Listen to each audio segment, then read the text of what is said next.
Advocate Ramkripal Upadhyay के नेतृत्व में हिंदी भाषी संघ द्वारा मुंबई के बोरीवली पश्चिम रामजस उपाध्याय रामलीला मैदान में विराट कवि सम्मेलन का भव्य आयोजन 25 अक्टूबर की शाम में किया गया। इस दौरान पूरा मैदान लोगों से भरा हुआ नजर आया। इस दौरान मंच पर मौजूद रहे कवि मध्य प्रदेश से शशिकांत शशि, लखनऊ से अभय निर्भीक, कानपुर से हेमंत पांडे, कोटा से अर्जुन अल्हड़, मुंबई से महेश दुबे और प्रतापगढ़ से सुमित्रा सरल। सभी कवियों ने अपने कविताओं के माध्यम से लोगों को खूब हंसाया। वहीं पर सनातन धर्म को लेकर भी अपनी कविता के माध्यम से लोगों को अपने सनातन धर्म से जुड़ने की तरफ प्रेरित किया।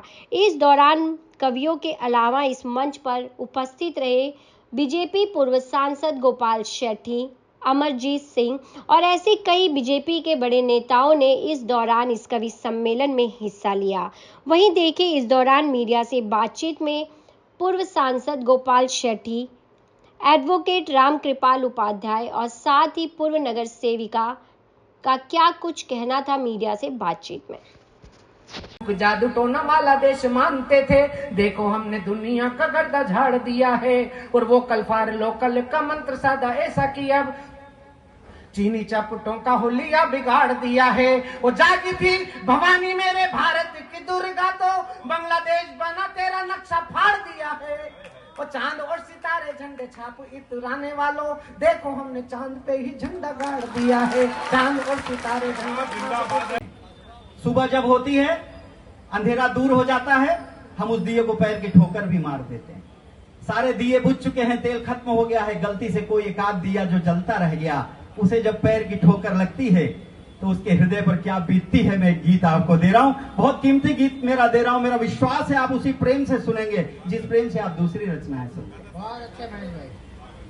टिमटिमा रहा दिया तमाम रात जल चुका,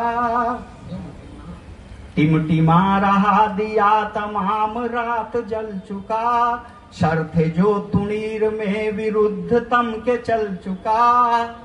सारे एसेट्स खत्म हो जाते हैं, ना बैंक में बैलेंस बचा है, ना शरीर में शक्ति बची है। हल्की सी लौ थरथरा रही है, वो दिया आपकी ओर आशा भरी नजरों से देख रहा।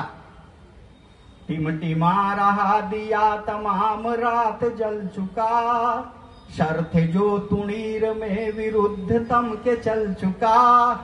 अब बुझा के तब बुझा है थर थरा रही शिखा, याद आ रहा है सब जो देखता रहा दिखा।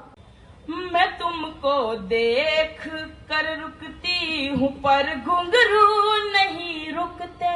क्या बात। मैं तुमको देख कर रुकती हूँ पर घुंघरू नहीं रुकते। मैं कितनी बार ये दिल दूं तेरे जादू नहीं रुकते। क्या बात है। मैं तुमसे मिलने आती हूँ तो ये धड़कन नहीं रुकती। मैं तुमसे मिल के जाती हूँ तो ये आंसू नहीं रुकते। मैं तुमसे मंच में क्या कहना चाहेंगे?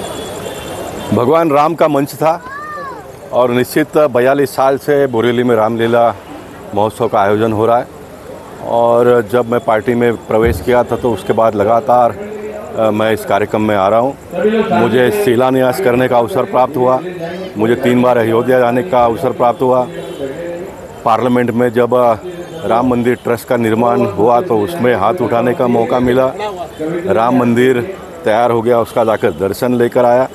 और ये जो यात्रा इतने लंबे समय तक चला, उसकी देन रामजस उपाध्याय जी के माध्यम से मुझे बोरीवली और उत्तर मुंबई का भी सेवा करने का अवसर प्राप्त हुआ। तो मैं अपने आप को धन्य मानता हूं। तो आपने कहा कि मैं हंस रहा था, तो मुझे पूरे मेरे 42 साल के 40 साल के यात्रा का पूरा स्मरण हो रहा था और मैं कहाँ था और ये भगवान राम ने कहाँ पहुँचा दिया। आप इस रामलीला मंच पर आ रही हैं, किस तरह देखते हैं रामकृपाल के नेतृत्व में जो ये आयोजन होता है और आज आखिरी दिन था और कवि सम्मेलन भी? सबसे पहले तो मैं ये कहना चाहूँगी कि 22 साल से 42 ईयर्स से ये रामलीला मैदान कहा जाता था, क्योंकि रामजस उपाध्याय अंकल ने ये मैदान को यहाँ से शुरू किया, जो हमारी संस्कृति यहाँ से बढ़ा के उन्होंने ली। बात एक ऐसी मैं आपको बताऊंगी आज कि बात ऐसा हो कि 12 के साल में मैं जब पार्षद होके मतलब नगर सेवक होके यही वार्ड में मैं आई, तब हमारे तब के आमदार और अब के माजी खासदार गोपाल शेट्टी साहब ने कहा कि भाई ये मैदान को तू, और तभी रामजस अंकल गुजर गए और साहब का ऐसा मन में था कि भाई ये मैदान को उनका नाम दिया जाए, रामजस उपाध्याय रामलीला मैदान। तो मैंने कहा ठीक है सर, लेकिन ये रामलीला मैदान तो है ही। तो नहीं, उसने बोला कि दूसरा जो गेट है ना, एंट्री वाला दूसरा गेट, उसका नाम दिया जाए। तो मैंने एक बार गार्डन डिपार्टमेंट से कहा कि भाई इसका नाम रामजस उपाध्याय रामलीला मैदान दिया जाए, एक गेट का नाम ये, वो गेट का नाम वो। तो उन्होंने कहा कि भाई ये तो हो नहीं सकता, एक ही मैदान में 2 नाम कैसे हो सकते। फिर मैंने इन्वेस्टिगेशन करवाया। देखो ये बात ऐसी होती है कि जब एक चैलेंज लेके बैठते हैं ना कि ये काम होना ही चाहिए, तो मैंने गार्डन डिपार्टमेंट में भाईखाला जा करके ये सब इन्वेस्टिगेशंस किया कि भाई ये मैदान का नाम क्या असल में है। तब पता चला 12 की साल में पता चल 12 तभी 13-14 की साल कुछ हुआ होगा, तब पता चला कि ये मैदान का नाम महानगर पालिका में दिया ही नहीं गया है। तो क्योंकि सालों से रामजस उपाध्याय अंकल ये रामलीला करते थे, यहाँ पे करवाते थे, तो रामलीला मैदान ऐसे ही हो गया था 42 इयर्स अगो। तो हमने कहा तो बहुत सही बात है। और अंकल तब गुजर गए थे, तो उनके पुत्र राम कृपाल जी का को मैंने कहा कि भाई ये मैदान का तो ऐसा नाम नहीं दिया गया है अब तक। और मैंने तब के आमदार श्रीमान अपने गोपाल शेट्टी साहब को भी मैंने कहा सर, मैंने बोला ऐसा तो नहीं है। तो फिर तुरंत ही मैंने राम कृपाल से मैंने एक लेटर लिया फिर उसके ऊपर मैंने किया, और महानगर पालिका के नियम के अनुसार फिर ये मैदान रामजस उपाध्याय रामलीला मैदान बना। और यहाँ पे सतत रामलीला मैदान चलता था, मुझे लगता है लास्ट 2-3 साल बराबर, भैया मैं बोल रही हूँ, कोरोना के दौरान।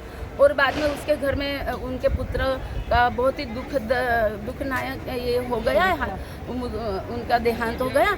तो वो सदमे में और 2 साल करके 4 साल नहीं हुआ। फिर मैं आज यही शक्ति जो होती है रुचि भाभी जी, मतलब रामजस उपाध्याय की धर्मपत्नी रुचि भाभी जी ने उनके पति मतलब राम भाई को कहा कि हम क्यों ये कमज़ोर पड़ रहे हैं, हमने करना चाहिए।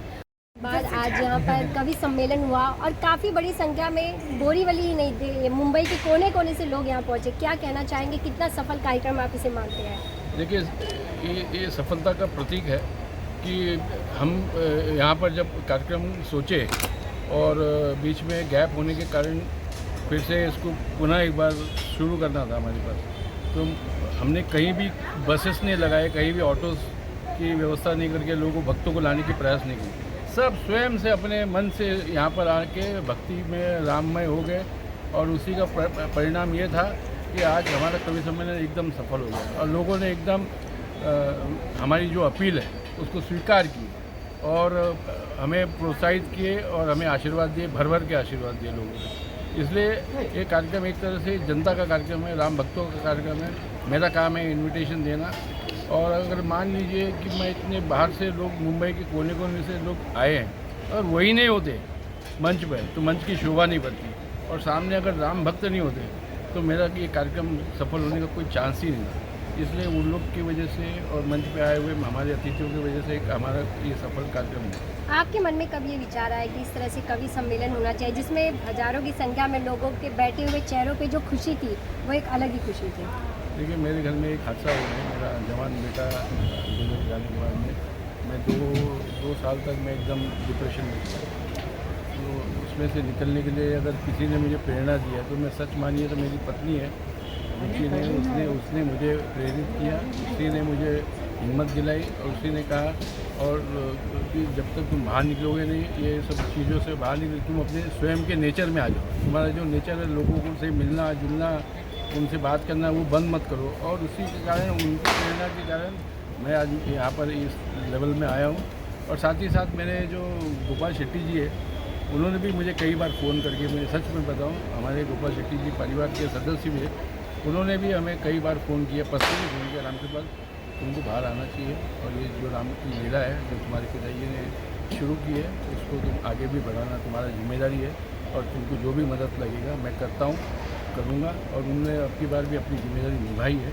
वो मुझे शारीरिक रूप से, मानसिक रूप से, आर्थिक रूप से सब मुझे मदद किया और मुझे उतने ही प्यार करते हैं सभी लोग। और मेरा कोई राजनीतिक उद्देश्य नहीं है, मैं कोई राजनेता नहीं हूँ, मैं एक धार्मिक विचार का व्यक्ति हूँ। जैसे मेरे पिताजी थे रामायण के विद्यार्थी, उसी तरह से मैं भी रामायण का विद्यार्थी हूँ और मैं लोगों का सामने इसी प्रकार लोग अपना काम छोड़कर यहाँ पे 10 मिनट नहीं घंटों घंटों तक यहाँ बैठे इस मंच पे पूरा समय दिए, कितना सौभाग्य मानते हैं और कितना लगता है आपको भगवान राम की कृपा आप पे है, क्योंकि आपने हर किसी को भगवान का मूर्ति भी देखकर उन्हें उनका स्वागत भी किया है इस मंच से। मैं सच बोलिए तो ये हमारी जो राम भक्तों की जो टोली है और उसके लिए मैं कुछ बोलूँ तो मुझे लगता है मैं बहुत छोटी बात कहूँगा।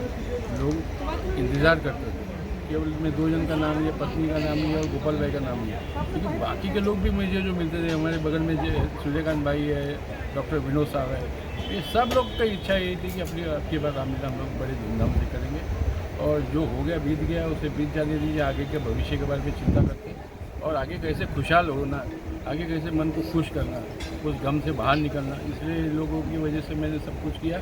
और राम की जहाँ तक मैं मूर्ति दिया हूँ, ये देखिए मेरा एक श्रद्धा है लोगों को, जैसे सब जन यहाँ पर राम की लीला देखने आते हैं तो राम जी को अपने घर में भी ले जाए, उनके विचार को ले जाए, उनके आदर्श को घर में ले जाए, साथ साथ में उनकी प्रतिमा को भी अपने घर में ले जाए और उसकी पूजा करे अपने घर में, बच्चों को भी दे। बहुत लोग देखे होंगे, कल आप देखे होंगे कि जिसको नहीं मिला वो मांग के लेके गए, मुझे दीजिए मुझे दीजिए मुझे दीजिए।